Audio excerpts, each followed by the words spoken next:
Welcome, everyone, to our second episode of the Ask CESO webinar. Today, we're going to be talking about storytelling. CESO is the Center for Effective School Operations, and we provide services to school districts. We're on the communications team, but CESO also has divisions that offer transportation, finance, HR, and technology services. Justin, you want to come help? Hey, how's it going? Good morning. Good, you? I'm doing good. I'm excited. Today is a topic I'm obviously pretty passionate about, so I'm excited to have this conversation. This is our second episode, like you said. If you didn't see our last one, we pre-recorded another one. If this is your first time with us, we have one that we just put out about websites because that's a hot topic right now. But then also keep your eye out on May 17th. We will have our first live, in-person, live streaming on the internet, live audience on crisis communications. It's going to be a good one. And this show is formatted as a Q&A. So it's not a presentation. It's not a slide deck. It's not, here's everything you need to know. It is a conversation between four people on our team. And we are going to discuss storytelling today, but that's how most of these shows are going to go. Is most of these episodes will be Q&A and really just getting into the questions that we have about the different topics that we're hearing from our customers and clients. Exactly. Well, let me start by doing introductions, and I'm going to start with you, Justin. Justin Deering is a communication strategist for CESO. He's a former educator, and after 8 years of working in school communications departments in the Dallas-Fort Worth, Texas area, Justin joined the CESO team in July of last year. He's been recognized by the National School Public Relations Association, or NSPRA, and the Texas School Public Relations Association, or TSPRA, for his work in social media and video production. And he won the 2020 TSPRA Bright Idea Award for his podcast, SchoolPR Happy Hour. Yep. Let's introduce Kyle Noyed. Hi. Hi, Kyle. Kyle is a communication strategist for CESO. He's a storyteller and a strategist focused on effective and consistent messaging that earns community trust and drives the organization's mission. Kyle's 10 years of experience include referendum campaigns, communications auditing and planning, and managing organizations' day-to-day communications efforts through tactics like website creation, social media, email newsletters, and political campaigns. And last but definitely not least, we have Julie Thanum, our senior strategist with CESO. She's accredited in public relations, and she has more than 32 years of experience in school public communications. She is a past TSPRA president. She's a recipient of TSPRA's Bright Idea and Most Valuable Member Awards, and she currently serves as TSPRA's interim executive director. She's also a past NSPRA president and received NSPRA's highest award, the President's Award, in 2022. She's been a senior strategist for us at CESO since 2021, last year. And finally, we have Nicole Kirby, APR. That's you, Nicole. Nicole is a senior strategist for CESO Communications. Before joining CESO, she was responsible for communications in a district in Kansas City, Missouri for 23 years. She served as the NSPRA president last year, and she served as MOSPRA president almost 20 years ago. She has also earned the NSPRA Gold Medallion and MOSPRA Professional of the Year awards. It's a pretty good panel we got. Hey, yeah. Yes, exactly. And we've got some really good experts on storytelling. So I think this is a good panel to talk about the questions we have here. Let's just kick off by asking, why is storytelling important in school communications? Julie?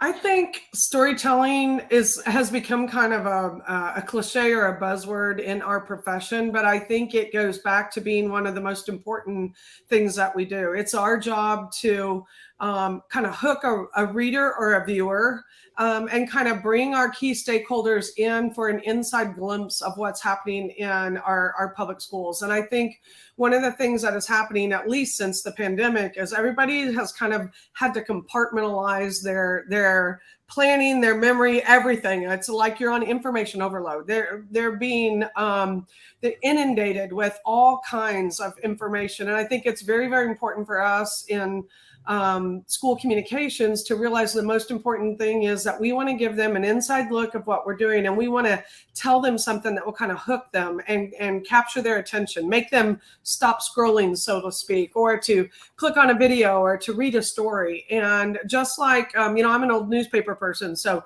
it's like that headline or that the cut line under a photo. It's that way to kind of capture their attention and get them hooked so that they will listen to your story. But I think it's important that we're engaging with people and really reaching out to their emotions, not in a manipulative way, but in a way that after they're done reading or watching or listening to whatever story that we're telling, that they really feel like they know our school district a little better, whether it's a story about a student or a parent telling what education in the community has been like for them and how much they love their public schools.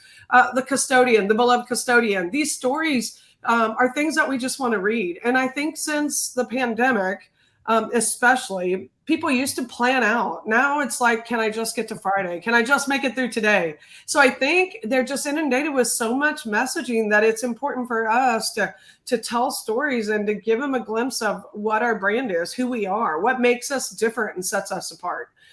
So that would be my strongest argument about why it's important. I think we have to show people and not just tell them. So storytelling is telling them information that they don't know and trying to tell them why you're set apart in your brand. But I think it's an opportunity to show, and through video and so many other ways, we can really draw on their emotions again to make them feel a part of the story and just feel good after they read it about what's happening in our schools. I think there's also a little bit there with just the audience that we're sharing the stories with. It gives them an opportunity with the type of stories we tell. And we'll talk about types of stories and things like that in a minute, but it gives people an opportunity to see themselves in that moment. So maybe it's a story about a student and another student can watch it and be like, I can do that. And it's like inspiring. It's motivating. It's just fun. The right story at the right time can do so much good for your school district. And in order to find the right story at the right time, you got to be telling stories. And sometimes you're going to tell the wrong one and it's not going to land the way you want it to, but eventually one of them's going to hit and it's going to be exactly what you needed at that moment. And it's going to do amazing things for your school district. Well, and to your point, Justin, it's really important that people see themselves in the stories that we're telling. And to do that, we have to tell stories that represent all the different kinds of people that are stakeholders in our systems. So, which kind of takes us to our next question. What kind of stories should we be telling? Kyle, will you tackle that one? Yeah. I think first of all, the stories you should be telling are the ones that haven't been told yet. If you have, you can tell people that you have a new robotics program at your school, or you could share the story about what the kids are actually doing in the robotics program. And it's going to hit a lot harder and connect a lot better if you actually have a story along with it. If you just throw a sentence in an e-news, it's not going to be super exciting. You're the only one that can tell a lot of those stories in your district, in your schools, because you're there. I think back, if you can't tell from the guitars, I like music. And so I once saw Merle Haggard play. And when he was introducing one of his most famous songs, he said, I wrote this song because I was the only one who knew the words. And so that to me is like, first of all, an awesome approach to songwriting, but you're the only one that knows the words to these things. So you have to go share them. I like stories that represent different parts of schools in the district, especially ones that maybe not everyone is highlighting. Different programs, whether it's, if you've got an early childhood, start talking to those people and share what they do every day.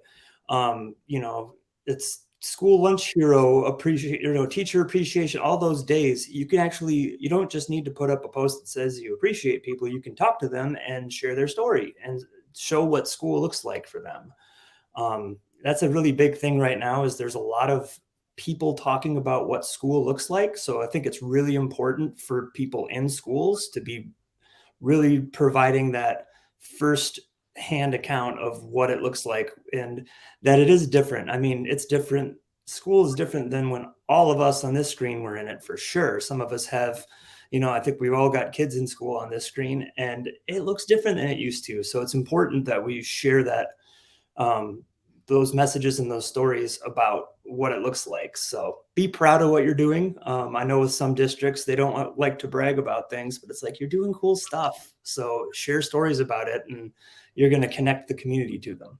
Don't you guys think that we complicate it too much? That sometimes we're thinking that stories have to be so long and in depth, and it's got to, we really just need to kind of tell them something that they don't know and show them in a way that makes them feel good about it. And I just think sometimes we sit down to write and we think it's very time consuming, going out to find the stories, and they're really the simplest stories. I remember when a story about a therapy dog at school, he got his school picture for the yearbook. Do you guys remember that? And it went viral, and it was just such a feel-good small story and such a simple concept. So I think you're right. I think the narrative right out there right now is a lot of what people think are happening, or even in some cases, they're making up what's happening in schools, and it's your opportunity, and you're missing it if you're not using those opportunities to tell your story. And it's the same type of thing, like, every politician giving a speech, they can talk about why healthcare reform is needed, but more than likely they're going to talk about the person they met back in Ohio who did this and all that, and that's going to connect with you more. It just is. That's why they do it. So it's it's just like you said, you don't need to make every single one this 2-page feature story, although I'm probably not the spokesperson for keeping it short. But it's simple. It's just connecting to actual things and actual people. I think about. Go ahead, Nicole. Well, I was just going to say that we can try to balance the people's needs, the left brain, right brain needs, because people need to hear about the stories, but they also need to hear the data. They need both. So it's something that it's not an either or. It's a both and. It's just that some people just give you the what and the how many, but they don't give you the things that make it emotionally compelling. And so that's what we're saying. I think about a webinar that, Julie and I sat in recently talking about short form video, and the storytelling this person was doing in 15 seconds was amazing. And you're telling an entire story of an event, and one of them was a therapy dog. And that's the first thing they had a therapy dog, a day in the life of the therapy dog. And in 15 seconds, I was like, I want one. Like you've sold me. I need a dog that isn't in the background barking right now. So. Well, and have you ever heard of, I believe it's Ernest Hemingway and the 6-word story? Mm-hmm. He talked about how you can tell an emotionally compelling story in 6 words, and his example was baby shoes never worn for sale, which just makes me want to cry, and it's only 6 words. So if you can pack that much emotional punch in 6 words, what can you do with a minute? So fun fact, that was the first assignment I made my video kids do back when I was teaching, was write 6-word stories. Good one. To get them to shorten it down a little bit. Well, and Mark Twain said, I would have written a shorter letter, but I didn't have enough time. It's a lot of work to get things down to what the essence of what's important. Mm-hmm. So that's a good exercise. All right, let's talk about, when would a story be appropriate? Justin, will you tackle that one? So, as often as possible is what I'll start with. But I think if you look at it, like you just said in the last question, that some people are telling stories that are not even telling stories. They're just telling facts and exactly what's going on. And some people need that. Some people in our audience, that's the way they digest. They're like, yeah, you know what? Just tell me how many kids you had in school. What's it look like? And that. Other people, me especially, I'm the type of person who visually wants to watch something or read something. I think the biggest thing is you need to know who you're talking to. And by kind of, whether it's communication surveys or whether it's just really some listening, some social listening, getting on and seeing what people are engaging with, that's when you can tell a story is probably appropriate to tell. It's what type of story to tell. And that's another topic we'll talk about. But strategically, working with Julie for so long, I know the question that is always asked is, how does it line up with the strategic plan? And if it does, then it's something we need to do. And then how do we do it? We tell the story. There's a book out there, Story 10X, that I've read and have presented on a few times. And it talks about in a time where storytelling, you want to tell these undeniable stories that people watch and see them and they can't be like, this isn't true. Like, you're telling a story that's so amazing, inspiring, motivational, awe, whatever you want to say, you're telling that story to a point where people can't punch holes in it. It's obviously that good work's being done. And anytime that you can visually show that, or through words, written, pictures, whatever, I think it's appropriate. Do it. You know, you talk a lot about, you're talking about data, and how you guys know how important data is to all of us. I mean, when you're looking at the 4-step process in communications, and you're researching and you're planning and you're implementing your messaging with your key stakeholders that's targeted, and then you're evaluating that. Those are all key parts of that.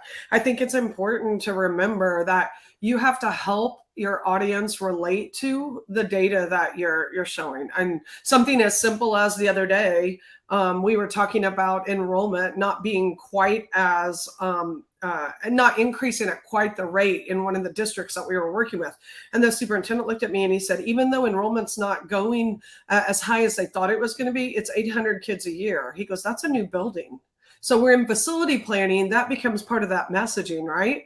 We may not be growing as fast as we were before the pandemic, but we're growing a school building every year, 800 kids every year. So when you start to tell that story about how that impacts your planning in a district and your facility, I think it's just for us to remember that data has to also be relatable, and your story, the more you can make it memorable, they may not remember the exact number of kids they're growing, but they're going to remember we're growing by a new building every year. And I think that's a good way for us to use data, but tell a story with it. Exactly. And I think the concept of tying everything to the strategic plan is good, but I also am a proponent of being creative and making it tied to the strategic plan. Because strategic plans are awesome, wonderful, beautiful things that are also can be really boring to the general public. So stories and kind of sharing about different initiatives and how they line up to those goals that you set forth, and how they, show your mission and vision and core values on display, is always going to be more effective and more exciting than sharing the PDF of your strategic plan for the 16th time. Exactly. All right. That kind of takes us into, we've talked about when we tell a story. Let's talk a little bit more about what makes a good story, Kyle. People, characters, things, actual things happening. And sometimes it's people you wouldn't expect. Bus drivers make great stories. Food service makes great stories. A kid, it doesn't always need to be the big, huge achievement. The kid that is, doing everything and getting all the awards, that's an awesome story. But there's also people that are doing smaller things that are really cool stories too. And like we said, we want to connect it to something, the strategic plan, the overall brand, the messages that you want to, tie it back to. You don't want to just do it just to do it. You want it to mean something, have it kind of be part of your overall narrative. There's districts out there doing incredible, pathways, career, college focused things throughout their classrooms, and just being able to kind of tie everything they do and every story they tell to this overall approach that is, picking up steam across the country. It's a good thing. The other thing I wrote down is, which Justin and I went on a early 2000s, late 90s rap dive after it, was make them say "aw," and that's "aw" as an AWW. Like, it's "aw," that's so sweet. You want it. That's what makes a good story. It's, we've all watched, there's a reason they still put those stories on the end of the local news that are just sappy for the sake of being sappy, but they're there and they do make you connect with something. And, there's definitely a place for that. Absolutely. How do you determine the proper way to tell your story, Justin? So I'm going to sound like a broken record, but I think first off, you look at how your community or your folks, how they take in stories. And you want to see if they engage in long form writing. Are they following all your Instagrams? Are they, short form people? How are they taking in their news? And then I know conversations that we've had in past with clients and in previous districts where we have this cool story, but we'll sit down and be like, is there a visual aspect of this story that makes it more engaging? Is there something we can show, whether it's a picture, a video, whatever? Is there something we can show that makes this more engaging and people can connect more with it? And if the answer is yes, then it's a photo journal or it's a video project. There's still going to be a written aspect. I'm a big believer in realizing not everybody accepts it all the same way, right? So maybe, yeah, there's a great video you could do, but what could you do with that video? Could you turn it into a short story? Could you turn it into a podcast? Could you turn it into all these different pieces of content so you hit everybody where they're at instead of just this one small group of people who just watch videos or just read long form writing? And a lot of times this is my soapbox, I guess you could say, as the video person who's done a lot of video work in the past. A lot of times we have people come to the communications department and say, we need a video for blank. And it could be anything from a lip dub, and those were popular 10 years ago, to, whatever the other topic is. But, once we worked with groups that would do that, we would sit down and say, okay, talk to me about why it needs to be a video. And tell me why. Tell me, and I'll often use, how does that align with the strategic plan? And that would always be the one way to throw it back into their lap and say, tell me what to do with it. But not everything needs to be a video, because there's a lot of videos out there. The statistics show that videos are starting to level off a little bit. They're not growing like they used to, where like pandemic hit, video was the way to go because you weren't seeing anybody face to face anyways. But now it's starting to kind of cap off and kind of stay at the same level. And statistics show that long form writing's coming back, where it was gone during the pandemic and no one wanted to sit down and read that long. But now people are starting to read a lot more long form writing. So it's really determining if there's a visual aspect. If there is, show it. If there's not, how are you going to tell an engaging story with a ton of words? And it's not hard if you just ask the right questions and talk to the right folks. Okay, I feel like I need to defend my strategic plan question a little bit here, because Kyle is exactly right that the strategic plan is often boring, on a shelf. Nobody wants to look at it. Nobody cares too much about all these words that someone sat down and put together, and nobody has time really to put into action. And that's probably my pet peeve. So your storytelling, in my mind, everything that you're doing, how you're spending your money, how you're spending your time, what you're focusing your attention on, if it doesn't go back to the strategic plan and have a purpose, if you don't do a little bit of tying it back to what are our major goals in this district. And so it's not always as Verda's saying our mission is, and you're doing it like that in a very canned way, but it's to tell a story and show visuals along with that story that help people understand what your mission and vision is, and really about kids. And it's about taking it back to kids. I mean, I love a story that starts out, remember when you were 10 years old? We got to transform people a little bit with our storytelling. And I think it's so important in our business that we have so little time to get everything done. And we have to be fast and furious on to the next thing, that we cannot overlook what our purpose is, what our messaging is supposed to be, what we are setting out to accomplish. And that's why I think a lot that strategic plan can become so important, because they'll walk through your door and they'll say, we need a newsletter, we need to start a video, we need to do a podcast. And you're like, what's your main purpose? What are you trying to accomplish? What's your message? Who's your audience? And we used to overwhelm people with those questions, and they'd be kind of like, okay, I just thought I wanted to do it, and they might leave.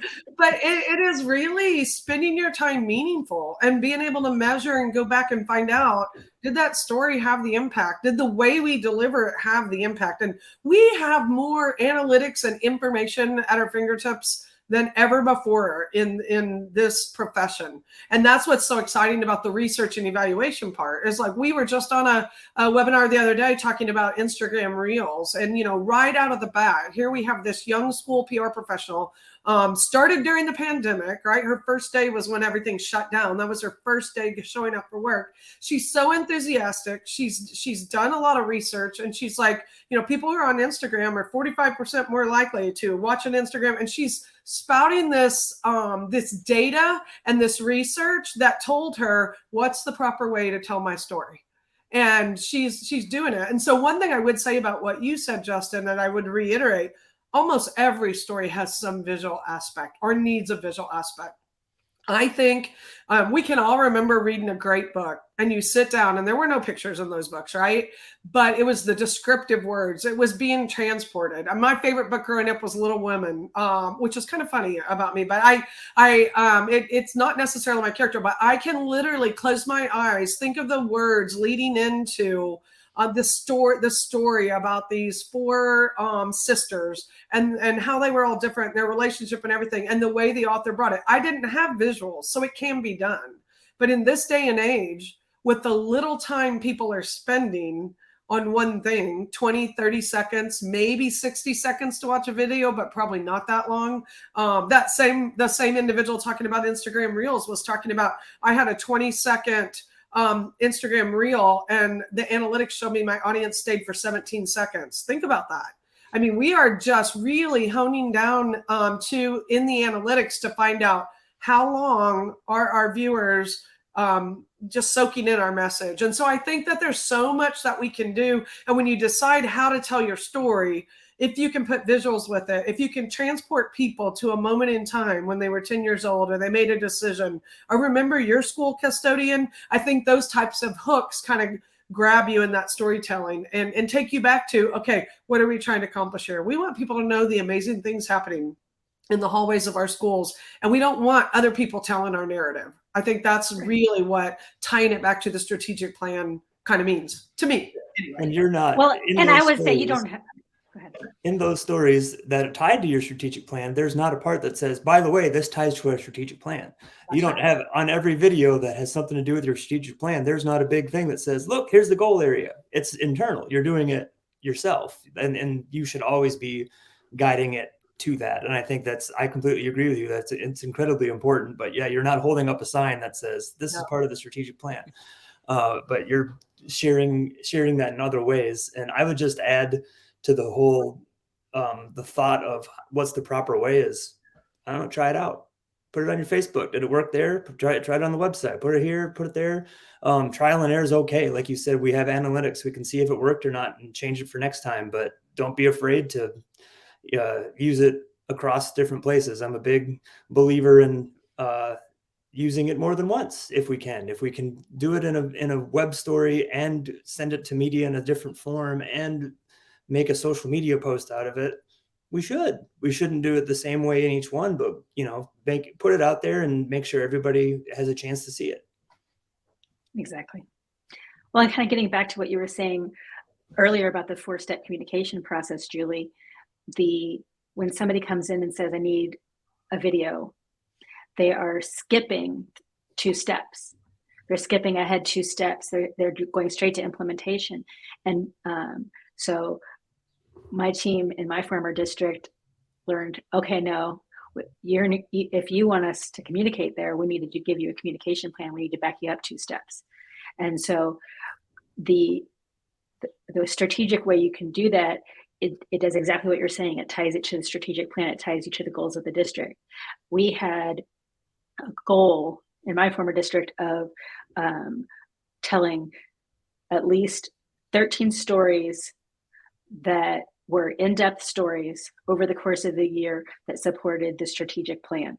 And we had a scorecard on the wall to count them off. And we would talk about that at our monthly planning. How close are we? We'd talk about it weekly. What do we need to do to get to our stories? Some of those were videos. Some of those were stories that were in a print publication. Some of those were kind of a long form story in the style of Humans of New York that we would post it on social.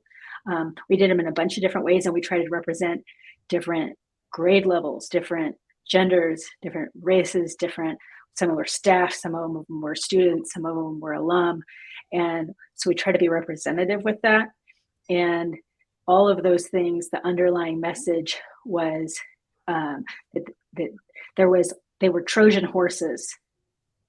And inside the story was a moral or a message that supported those goals, that showed how we were getting there to these goals. And sometimes, Kyle said we don't have a big flashing sign. We actually on our social put a hashtag when it connected to the strategic plan. And that was more for the internal audiences, but then it reminded them how each of these things connected to that strategic plan. So. Well, and to Kyle's point, you don't want to lose your creativity either, right? It's even if, you don't have to be overt about it, but actually if you can make subtle references to your strategic plan, and over time, they just know what you're about and who you are and what you stand for, all the better. Exactly. All the better. I think that's the kind of storytelling that people want, that you don't even realize at the end of it. Have you guys ever watched a commercial where you're like, wait, what were they advertising? Right. All the time. Because they are looking at their core values, or they have something coming across and you're not even exactly sure what they advertise. I think those are some of the most powerful storytelling that you can see in advertising. So the same type I think of every Matthew McConaughey Chrysler commercial. Yes. You never knew what he was selling until Yes. it zoomed out and you just saw the car he was driving. Well, some of that's just Matthew. You're not exactly sure what he's doing, but no, in a good way. Yes, absolutely in a good way, because it's kind of a hook. Wait, what in the world is he talking about? What's he trying to solve? What's his point? And people hang with those because they're trying to figure it out a little bit. And I think that can be very successful storytelling. And the strategic plan is guiding your work, and storytelling should be part of your work. Right. So that's just part of it. Well, speaking of hooks, some people think that the goal here is to make the story go viral. So Every story all the time. Right. And so they may ask us, how do you make this story go viral? Justin, have you gotten that question? Yes. And I did some research. I got on Google and typed how to make a story go viral. And I got 152,000 recipes for going viral. And there's going to be 152,000 content creators that don't like this answer, but I don't think there's a recipe for going viral. I don't think there's like, here's the 4-step process. And at the end, you're going to have this amazing viral video. I think first and foremost, you can look at viral videos and you can see common trends between all of them. They tell an engaging story. Doesn't have to be a good story. Doesn't have to be a good news story. Could be a very bad story that you don't want told, right? And also it evokes emotion and responses. So for me personally, if I'm watching, doom scrolling on TikTok, sometimes just wasting some time, and I come across something and I watch it and I'm laughing and like really hard and it's making me very happy, or I'm enjoying it, there's a little button where I say share, send to Katie, and it goes straight to my wife. And it's while she's at work and she hates it, but she has 15 to watch when she gets home. There's also times where I watch them and I'm like, I'm angry. That shouldn't be happening. Hit the little button, send to Katie. Now she's going to be angry with me. And we're, if it evokes an emotion, if it brings you into the moment and makes you want to respond both happy or angry or sad or, whatever emotion you're feeling, people are going to share it. It's going to show up more across social media. That's the way you make a story go viral, is you tell good stories that make people, and I'm just, from our standpoint, good stories that make people happy and make people want to respond and talk about how great you are. And it'll naturally happen. Exactly. Stories think about the Humane Society when they put these sad commercials on and they draw you in, or you go online on Facebook and there's this story about a pet missing or something like that. Those are the kinds of things that get shared and shared and shared and shared and shared. And they found their dog a long time ago, and the story keeps getting shared because people just have this emotional attachment to that story. And I think, sometimes things go viral and you don't want them to go viral. That's a part of our profession too. And I think we're actually going to talk about some of that in an upcoming live Ask CESO session. But I think when it's pleasantly surprising sometimes how a story impacts people and they can reach out. You actually, when you said something, it invoked a memory, Justin. You said that there was a recipe for how to make the story go viral. I was thinking back in the strategic plan in our district, and we were trying to develop a family feel because a lot of our people didn't live in the community. A lot of our employees were leaving. We had high turnover rate, and we had staff members doing our research telling us it doesn't feel like a family. So we kept trying to find ways to get the message across that we're a family. And sometimes it was overt, like dear family, dear district's name family.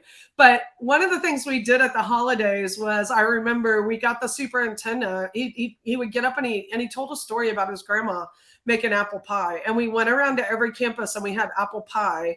And we had a card, a recipe. This is where you're wondering where I'm going with this. But we had a recipe for his grandma's apple pie.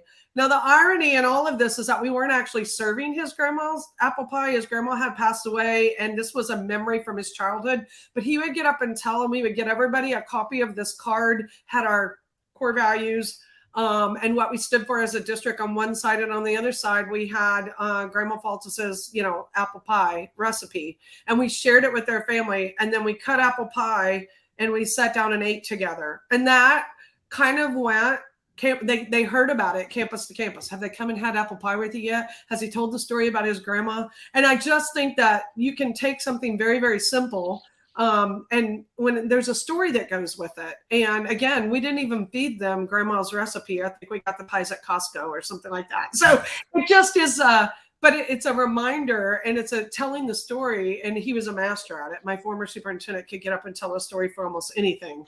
And it really made him relatable. It made him very endearing to the staff. And eventually, when we would go back and do research to evaluate how our messages were, if they were hitting and resonating, we would tell people to name 3 things, that reminded them of where they work. And family came up over and over and over again after just 2 or 3 years of us putting these messages out there. So it can be really powerful, and it goes viral in a different way back then than it does now, because we think viral has to be on TikTok or Twitter or whatever, but it can be face to face, and it can kind of be something that resonates with your audience. And I think with the viral stories, like we've said, you never know which one's really going to hit and go the way that you want it to. I can remember a story we had in a previous district that me and Julie worked in, where literally the story was Texas had passed laws that seatbelts were going to be on buses. So we went out and we're like, how can we tell this extremely important yet slightly boring story in a fun way? So we got Mr. Bob. I don't know if you remember Mr. Bob. He was the bus driver, and literally he stood in front of the bus and said, "Hey guys, I'm Mr. Bob. Let's learn how to put a seatbelt on." And we released that 30-second video, and for months it was getting responses. "We love Bob." And like every kid that's ever ridden Bob's bus, because he had driven in the district for 20 years, we had 250 comments, 150 shares of people saying, "This is my bus driver. He's still around. He's so cool." And, in the community that size, that's viral for that community. I mean, that's big for that community. And it was literally a guy showing you how to use the new seat belts on the bus, because they're a little complicated. Which most people thought buses already had in the first place. So it was not a super compelling story, but you found a way to be able to do that. It was awesome. Yeah, viral doesn't need to mean on late night TV and shared everywhere. It should. We've had a few of those too, Kyle. Yeah, it should mean that it's that people in your community know about it. I've work with the district, a rural district, and if we can make sure that everybody knows the story and the process of how the referendum plan came to be, and knows what the programming looks like at the high school now that they've updated it, that's success. I don't need Stephen Colbert talking about it. That's not a goal for me. I just want, the audience to be well saturated with that story and that message. Exactly right. Okay, let's kind of tie this up by asking, should the story have a call to action? Should stories have a call to action? Julie? Well, so we could probably debate this for a while, just the 4 of us, but I don't know that each story specifically has to have a call to action. I have really changed my views after 32 years in school communications and now working too with CESO communications. The last 2, I really have learned a lot how important it is to have a call to action at the end of what you're doing, at the end of when someone has watched a video or read a story that you put out, the magazine, whatever, been on your website. What are you asking them to do? And so I think what we don't want, maybe they don't have to have a call to action, but we don't want to waste people's time. I think they get enough of that. And I don't know if you guys have ever been like scrolling through, and it's mostly on Facebook, which probably really kind of dates me and but when you're going on Facebook and you start watching this video and you watch and watch and watch, and they're just keeping you on for 10, 15 minutes. And at the end of it, people are literally irritated that, you know, why did I sit here for this long and watch this? I was waiting for something to happen and nothing really did. I don't want to waste people's time. When I tell a story, I want to have, if I want them to do something, I want to have a call to action. You know, I mentioned the Humane Society. When they share stories of these animals that need your support, they want you at the end of it. They want you to donate, right? So I don't want to manipulate people while we're storytelling, but I do want to have a point. I think there was a comedian one time that said, hey, when you tell a story, try to have a point. And so that goes back to that 4-step process of what's your audience? What are you trying to accomplish? That, you know, sometimes it's just to make you feel good. And so maybe there isn't an actual call to action, but I do think you need to have a point and a purpose and a message that's targeted. An invitation to everyone is an invitation to no one. And so I think it's the same thing. If you're putting stories out there and you don't have an intended audience, you don't have a purpose, you don't have a call to action, you don't have some reason to take people's time with that story, should it be a story in the first place? Now, challenge me on it. I'm totally open to being challenged on that. So did you have a call? I think that having the purpose is the story is one of your tools in your toolkit. You need to have a call to action eventually, but it doesn't have to be in the story. So maybe this is part of an entire campaign or effort or strategy that this fits into. Right? And so, and somewhere in there, there's a call to action because we're trying to move some needle. We've come up with a measurable objective here, and we've decided what behavior or attitude or outcome we're trying to change. And there's a call to action in there somewhere, but maybe it's not in that story. The story is just part of the overall campaign. And the call to action might just be know more about this topic than you used to.